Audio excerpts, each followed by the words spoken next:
Namaste. My name is Raj Shah and I'm from Desh-Videsh Media Group. Since 1993, Desh-Videsh Media Group has committed to serve our growing community. To keep that mission in mind and in collaboration with business and community leaders, we are presenting a brand new project called Desh-Videsh-Live. Desh-Videsh-Live is going to have a series of video performances which will include webinar on important topics such as immigration, Indian wedding, and community event. It will also include the interviews with business and community leaders.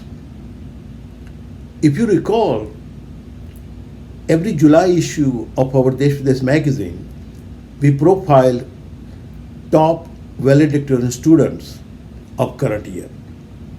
This year, we are going to do something more than that.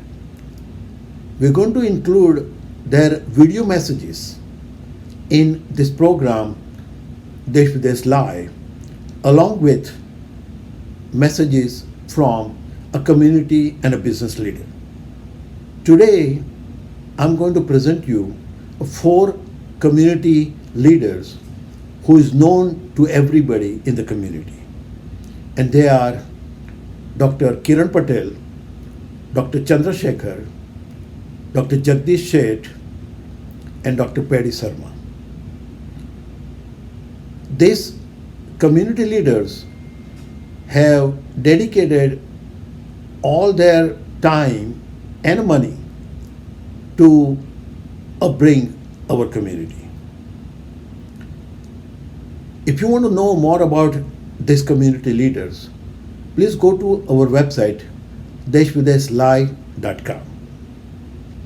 If you are successful business or community leader or talented student and would like to share your success story with our audience, please go to our website, Desh-Videsh-Live.com, and share your contact information.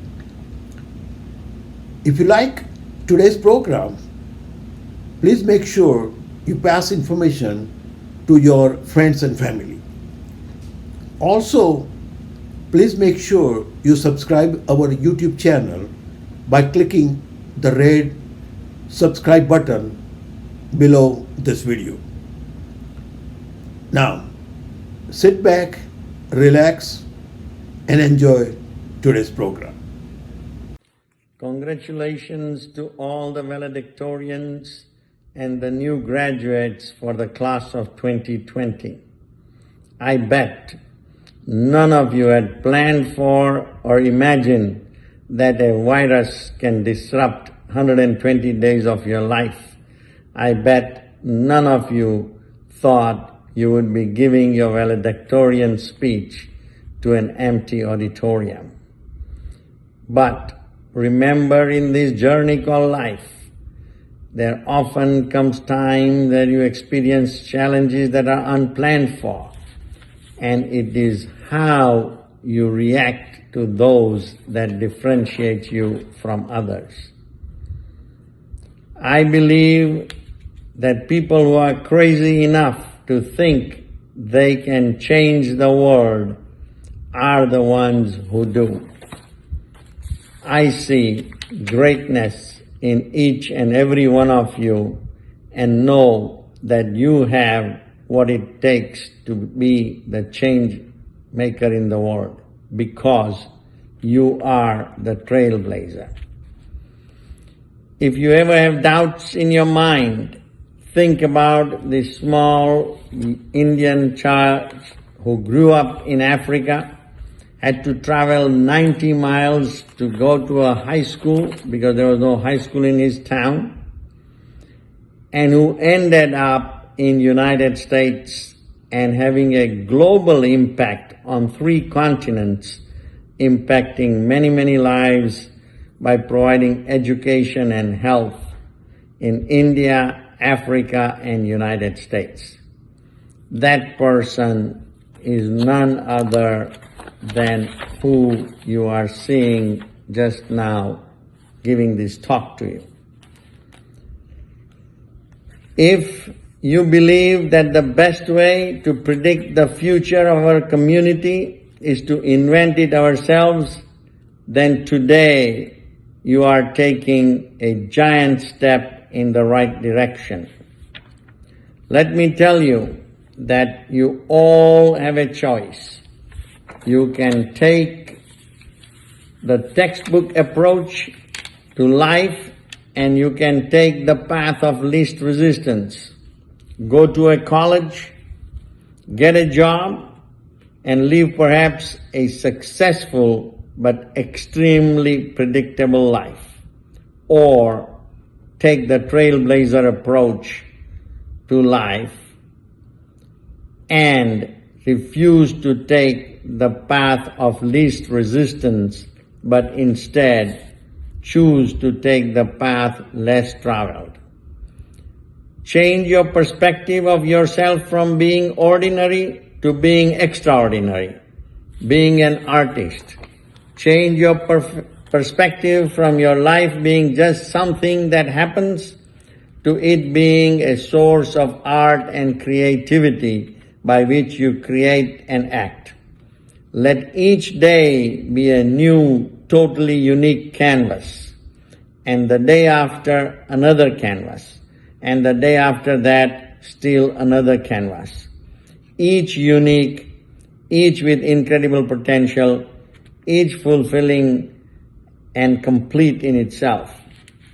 Become inspired with the art of living life well, no matter what your present circumstances or financial situations. Remember, you can do it if you choose it for you. You and you alone must hear the call to awaken the artist within you and to act creatively in your life.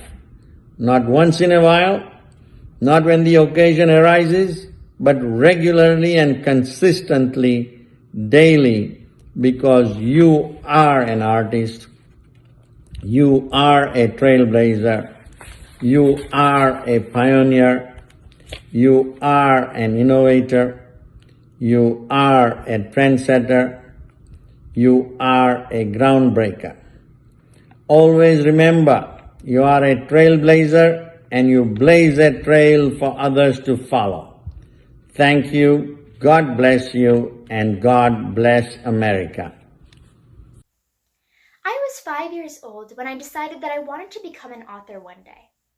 From that young age, I've always been enchanted by the unique power of words and storytelling. I listened keenly to the Indian folk tales that my mother narrated to me when I was a child, laughing every time I heard the stories of Akbar and Birbal. I understood how writing could inspire human connection and wanted to weave together stories of my own that could make other people laugh and cry. But growing up as a young brown girl, I didn't really see myself in any of the books that I read. Though I really enjoyed reading the stories of Harry Potter and Percy Jackson, I realized that these characters were very different from me, not just because they had these magical powers, but also because they had very different lived experiences from me. For most of my childhood, I took this fact for granted. It was not until high school that I came across the Pulitzer Prize-winning book, Interpreter of Maladies by Jhumpa Lahiri.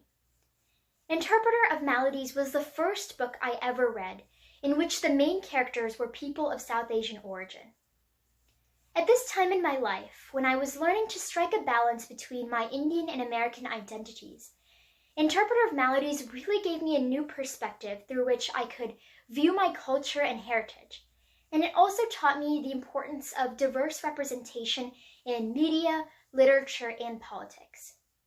Interpretive Maladies really gave me a greater sense of appreciation for my culture, and it taught me that I have stories within me that are important to tell and share with the world. After I read this book, I decided that I wanted to use my voice to be a part of the change that I believe is so necessary in literature in our world today. Throughout high school, I worked on a book of poetry about my childhood growing up in an immigrant family in America.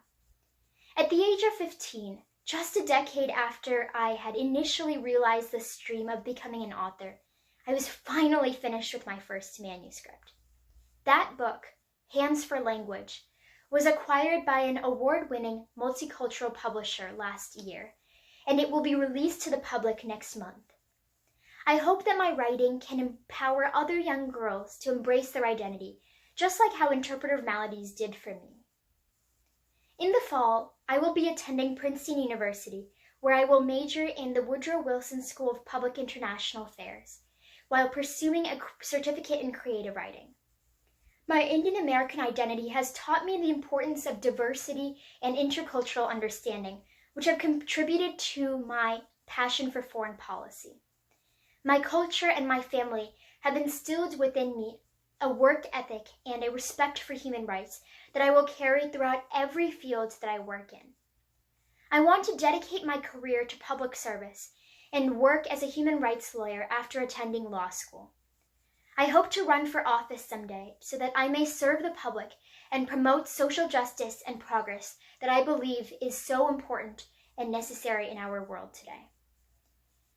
Before I end this speech, I want to urge you all to take a pledge today to use your voice and your vote to support 3 basic human rights: equality, safety from violence, and action on climate justice.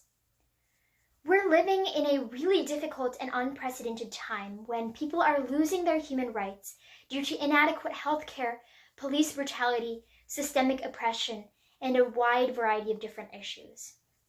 Today, I urge our community to stand up against injustice and stand in solidarity with Black Lives Matter. Let us rise to this occasion and pledge to fight for human rights wherever and whenever they are violated.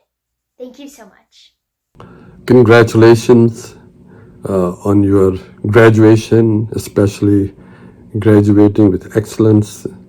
It's a great honor for you, your families, your parents, and indeed for the rest of our community.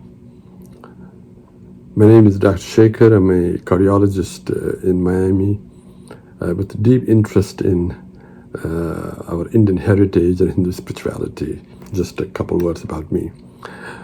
But it's your day today, and I feel great talking to you, except that I can't see you. And it's a little bit strange for me because I'm not used to talking to myself, but it is what it is given the COVID, and the COVID has thrown many challenges at all of us. And the fact that, we see obstacles every single move. But if we really look into it, it has also given us an idea about the resilience of human spirit. Even this particular conference, this televideo meeting that Rajnibai Shah has organized is a testament to the resilience of human spirit, that we shall overcome all the obstacles. And that's what being human is all about. And that's what you have been doing. In graduating from your classes, you overcame the obstacles that indeed I'm sure everyone goes through their studies and other issues. And I have a notion actually, as much as we traditionally think of graduating in schools and colleges and universities, but graduating is really a lifelong process. Think of a child, just from the time child learns to crawl and then sit and then stand and walk, he's graduating from each of those stages. And then throughout the life, we are like challenges are thrown at us, and we work our way through them. And in a way, that's the process of graduating through that challenging process, and it almost never stops. And how each one of us handle those challenges and graduate is truly what defines our life. And very often these challenges can be very daunting, but and also many of us, find it very, very difficult to meet all the challenges of life. I thought I might share my own little, call it a paradigm that I sort of, have about life, which has helped me in trying to go through these graduating processes of life. And that really comes from our ancient Indian heritage, our spirituality, because once we think it's me versus the rest of the world, it's a very constricting feeling. It's a very limiting feeling. The world is huge. I'm a tiny self. How am I going to be able to overcome everything? But once we realize it's not about me, I'm simply a part of a bigger cosmic design. I'm a little speck of consciousness, but part of a universal consciousness that's continually expressing itself. And in this moment, has chosen to express through this form. Forms come and forms go, but the truth is forever. And to me, realizing that has so many times been such a relieving feeling, then all I have to do is be an instrument of that universal awareness and let that universal awareness, let that universal light express itself through me, and let me not be an obstacle. And then you feel limitless, because it's not you, it's the limitless power that is just expressing through you.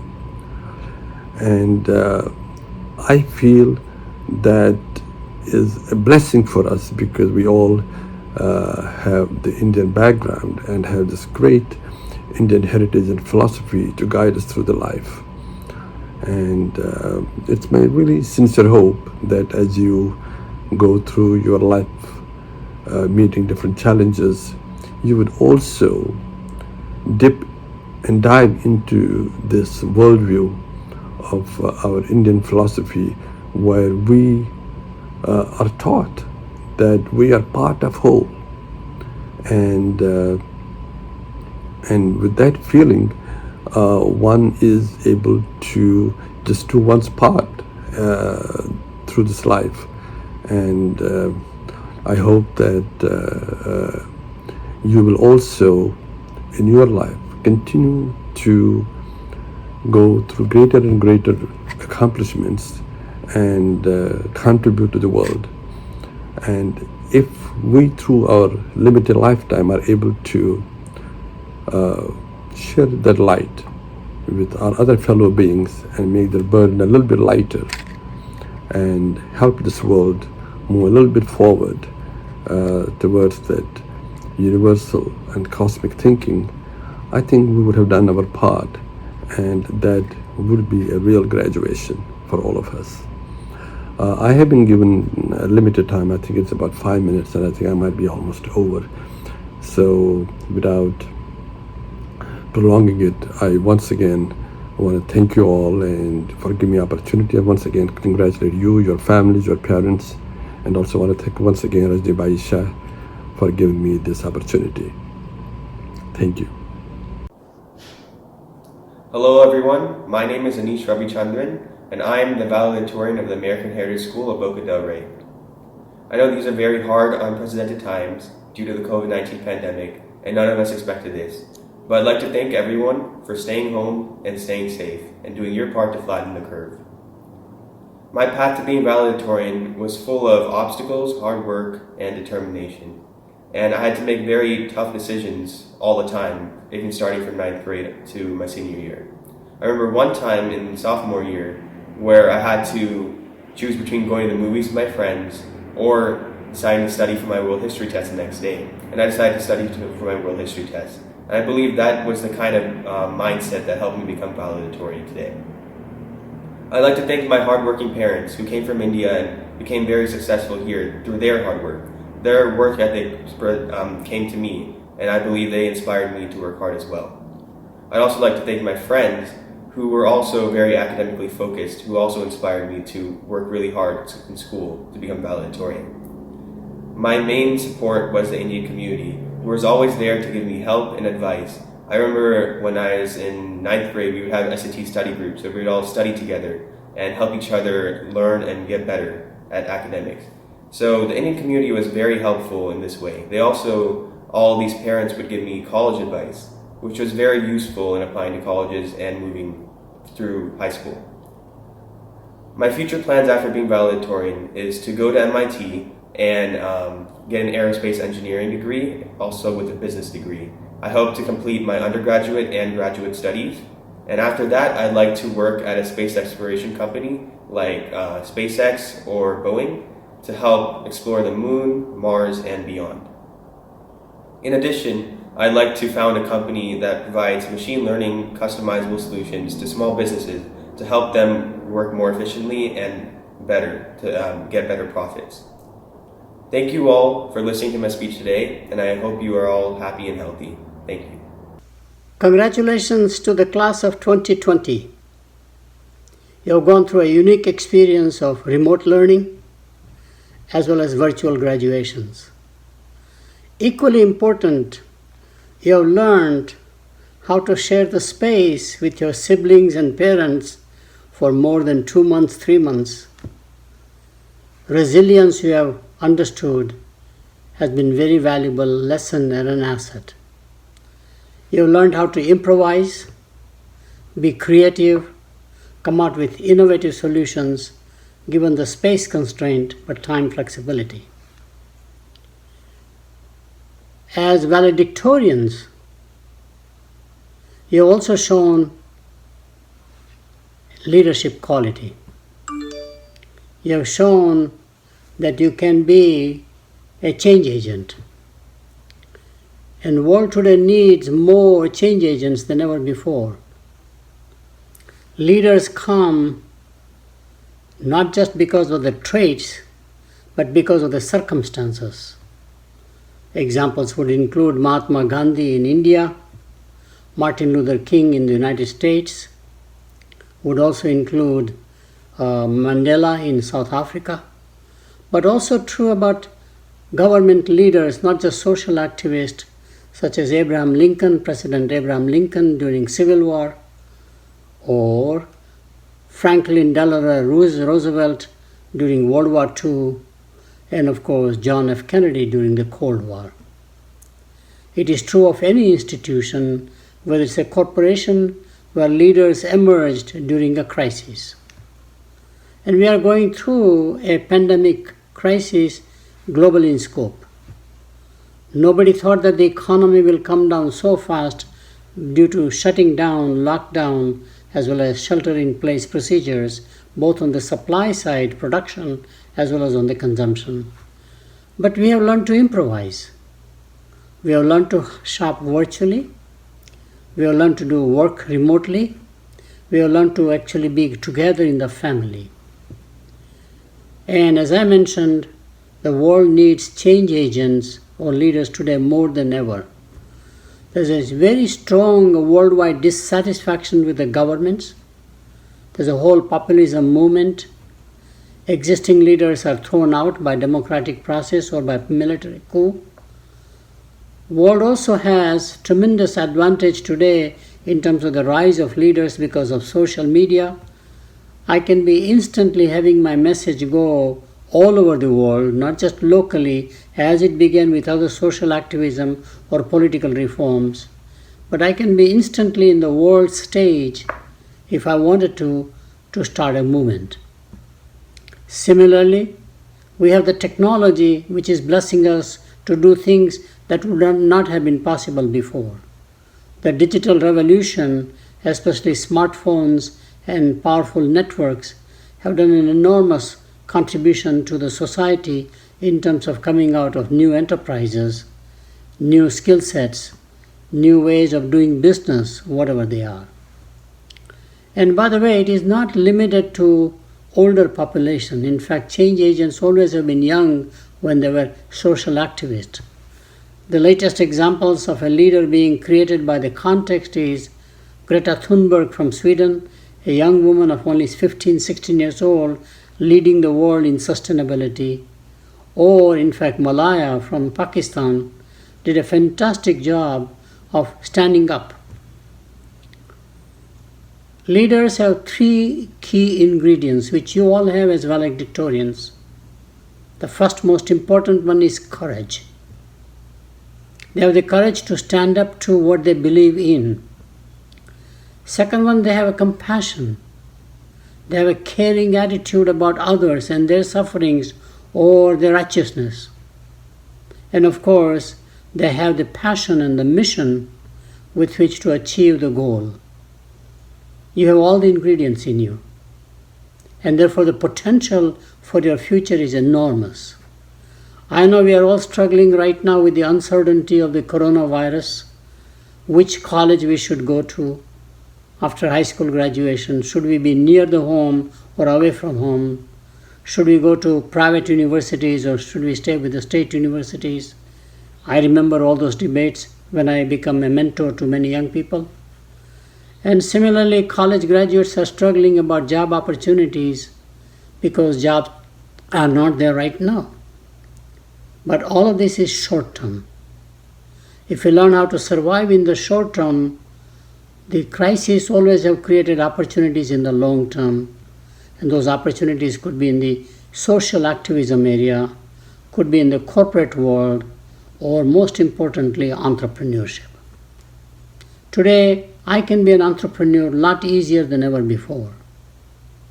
Technology enables me, if I have a creative idea, a creative product, I can market it worldwide very quickly. Look at all the key Silicon Valley companies have come only in the new millennium, whether it's a Facebook, Google, for example, or whatever they are. And you have seen the e-commerce platforms like the Amazon or Flipkart in India. It's replicable. You can be in fintech, you can automate anything, you can be in dating services. I can have an app for anything in my life. And those apps are doing quite well, whether those are Uber of the world, ride sharing for example, or they are anything practically I can think about, delivery at home. Grubhub is the latest one that we can think about. The opportunities are enormous. So think about the bright future down the road, even though you are struggling in the short run. As the saying goes, every crisis creates new opportunities. Crisis creates change, and they're looking for change agents.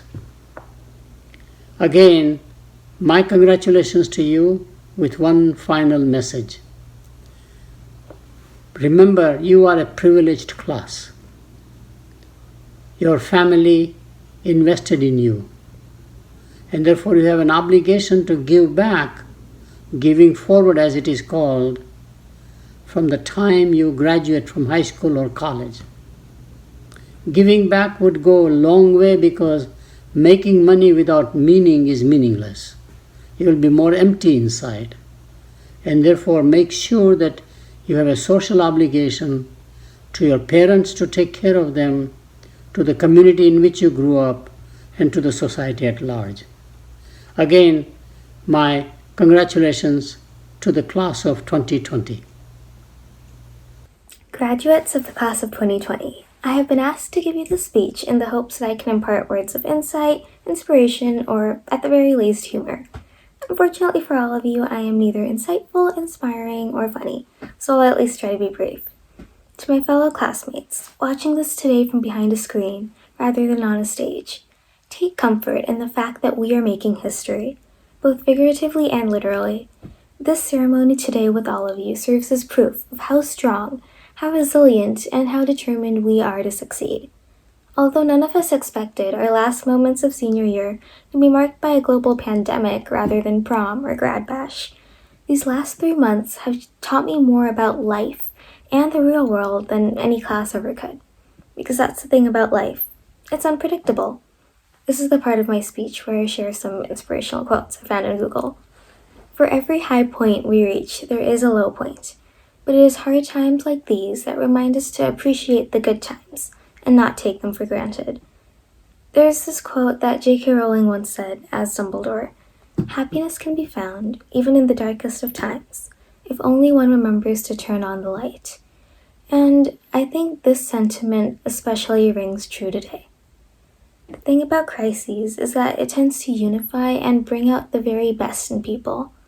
Having both observed and taken part in collectives such as delivering food to those in need of supplies or helping random strangers, I have seen firsthand how much of an impact one person can make on a community. So be the change that you wish to see in the world. That was the last inspirational quote, I promise. But in all seriousness, now is the time to make a difference, to spread kindness in the world rather than hatred. It's the time to reflect within on what kind of people we want to become as we prepare to head off to college and embark on the next big phase of our lives. And it is the time to recognize how far we have come and how we have persevered through the many hardships and difficulties thrown in our direction while still making countless memories along the way. To my teachers, thank you for all that you have done.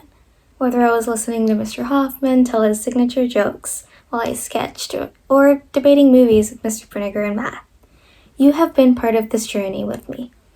To Mr. Daniel, thank you for your constant enthusiasm in class and unwavering support. Even when I made you read 3 pages on World War II planes for my EE and followed it up with a good 5 pages on German submarines.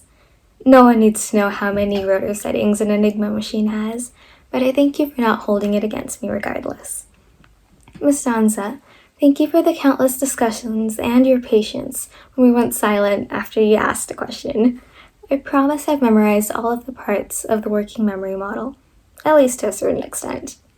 Ms. Stewart, thank you for always trying to make class fun with your games and positivity.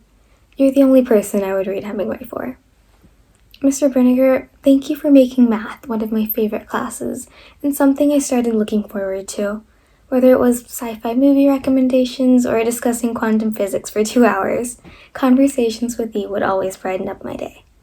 Ms. Regmi, thank you for covering everything from atmospheric layers to soil subsections.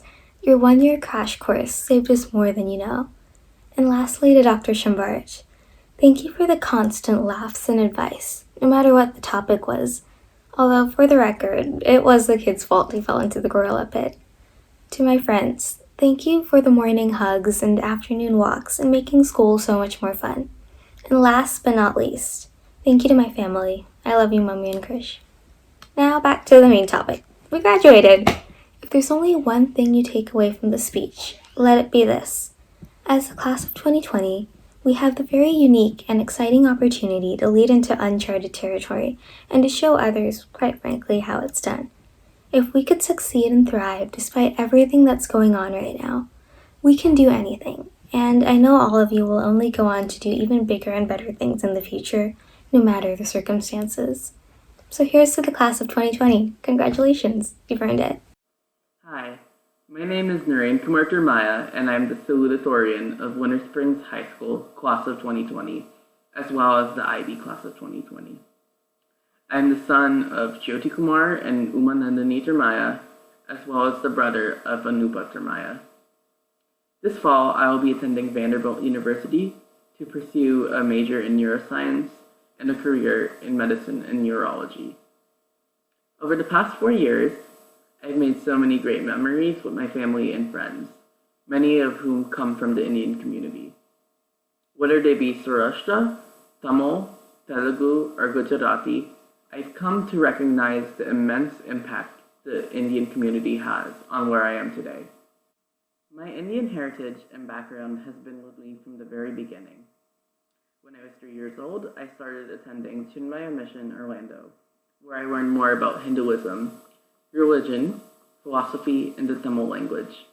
From this, I was able to invest myself into academics from a very young age, but more crucially understand the morals and principles that underlie Hinduism and the general Indian culture. Up until the time I graduated, Chinmaya Mission and its Indian roots helped to develop me into a more optimistic, kind-hearted, and positive individual.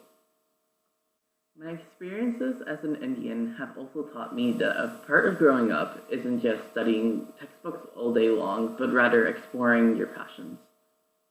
Packing sandwiches as part of the HSCF Youth Sandwich Club made me interested in helping out the homeless during dire times. Thus, I assembled a group to help raise money and pack over 4,434 meals for the Feeding Children Everywhere organization, further raising the awareness of myself as well as others about the issues that plague our society. Most of all, my Indian culture has allowed me to make more connections to others than I would have ever imagined. It has helped me to bond with my family watching Bollywood films, learn the tabla, and have fun with my friends during Holi and Diwali in my neighborhood. I constantly indulge myself in a culture that's equally rich in colors and decorations, as it is in happiness and joy. My parents, my sister, and the countless amount of friends, aunties, and uncles I know always help me to celebrate my achievements and aid me out in the midst of strenuous situations. From my Indian culture, I have learned so much, and I continue to do so. For future graduates, my advice is this: never give up and never stop exploring, because you have the Indian community to always back you up. In the high school years, it is important for yourself to construct your identity and discover what truly matters to you. The Indian community and culture will help you on your journey, and it is up to you to put in the time and effort to make your goals become true. Thank you. Namaste.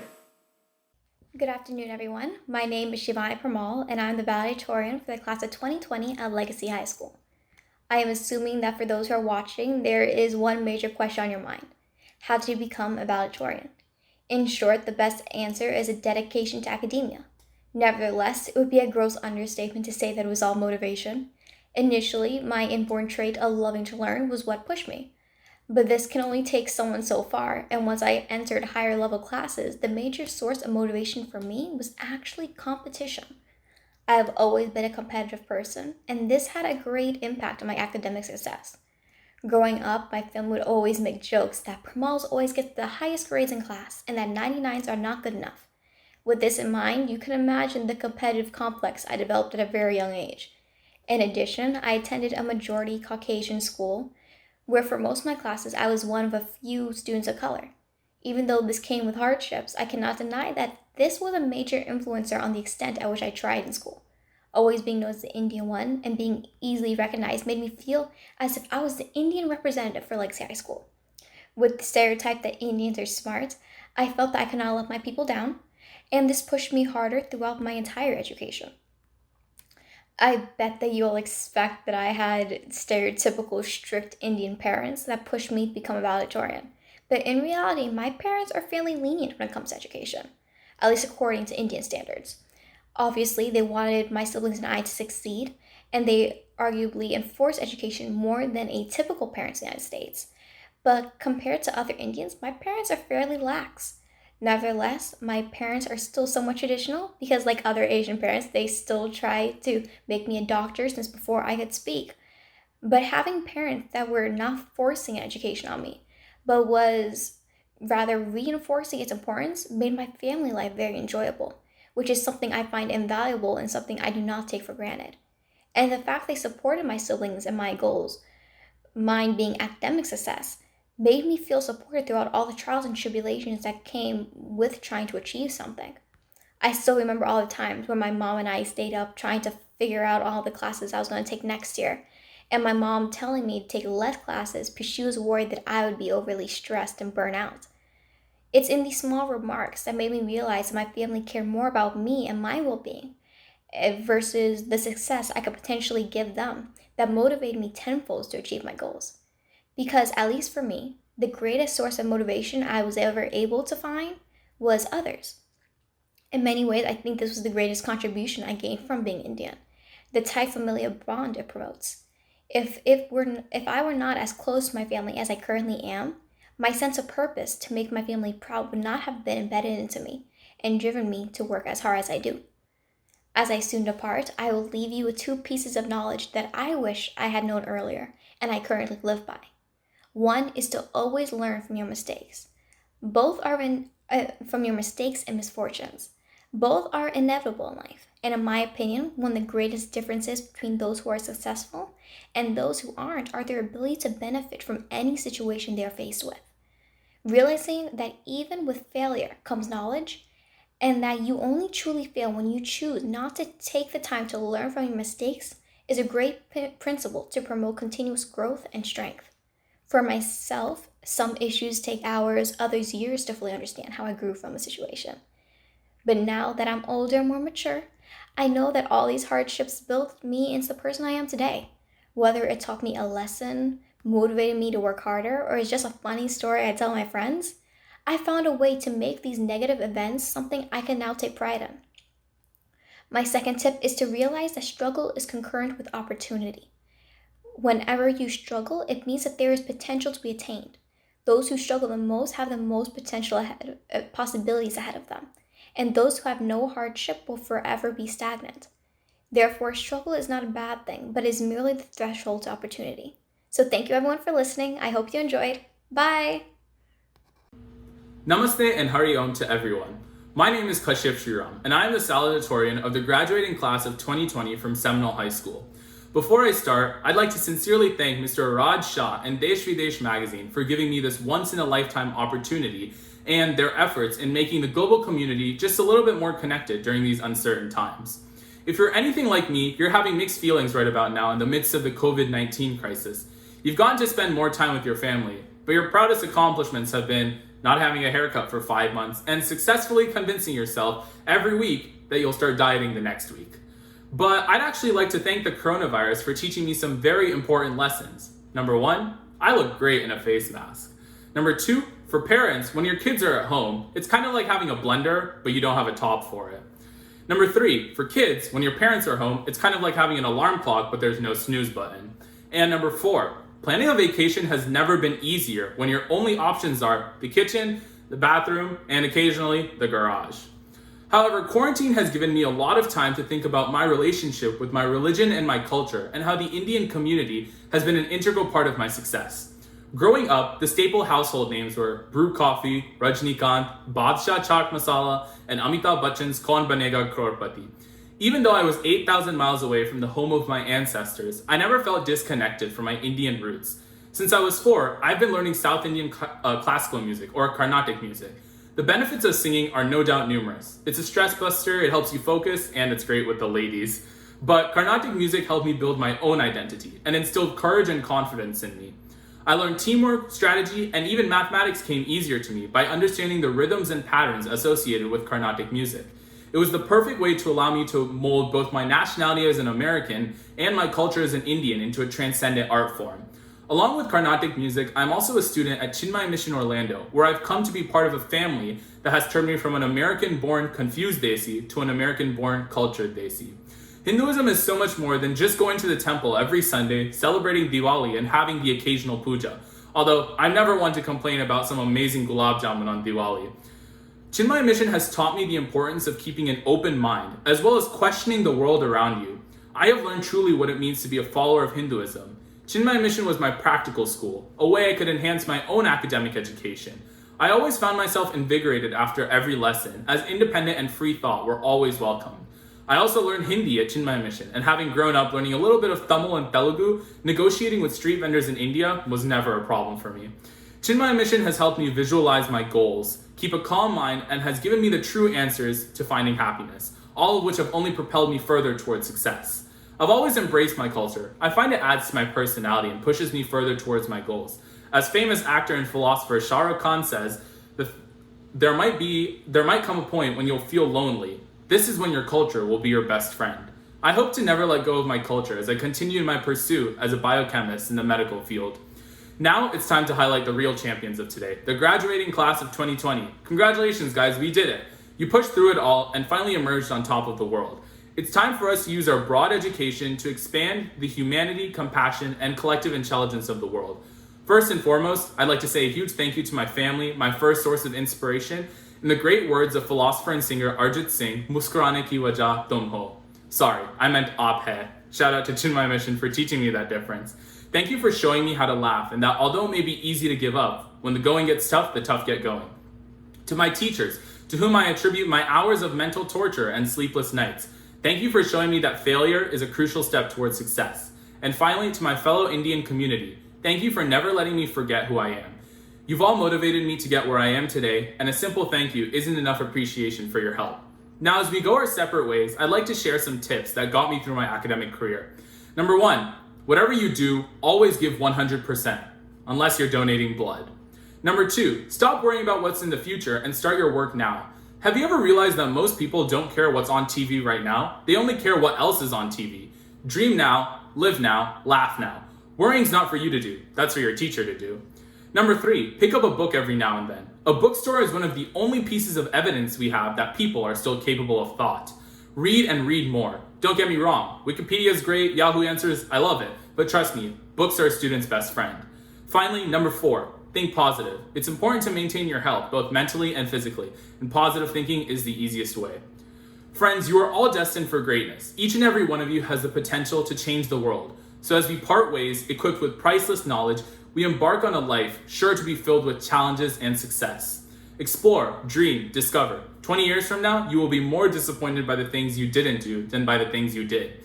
Once again, congratulations to the class of 2020. Thank you very much. Wow, what an inspiration speeches from our community leaders and also speeches by our top talented students. At this time, I'd like to thank all our community leaders who has taken a time from their busy schedule and shared the video with all of us. I also like to thank all those students who have recorded their message. But most importantly, I like to thank all of you who have taken a time to watch this video and support our program. If you like this program, please make sure you pass the information to your friends and family. Also, don't forget to subscribe our channel. Also, don't forget to subscribe our YouTube channel. Thank you, and once again, appreciate your support.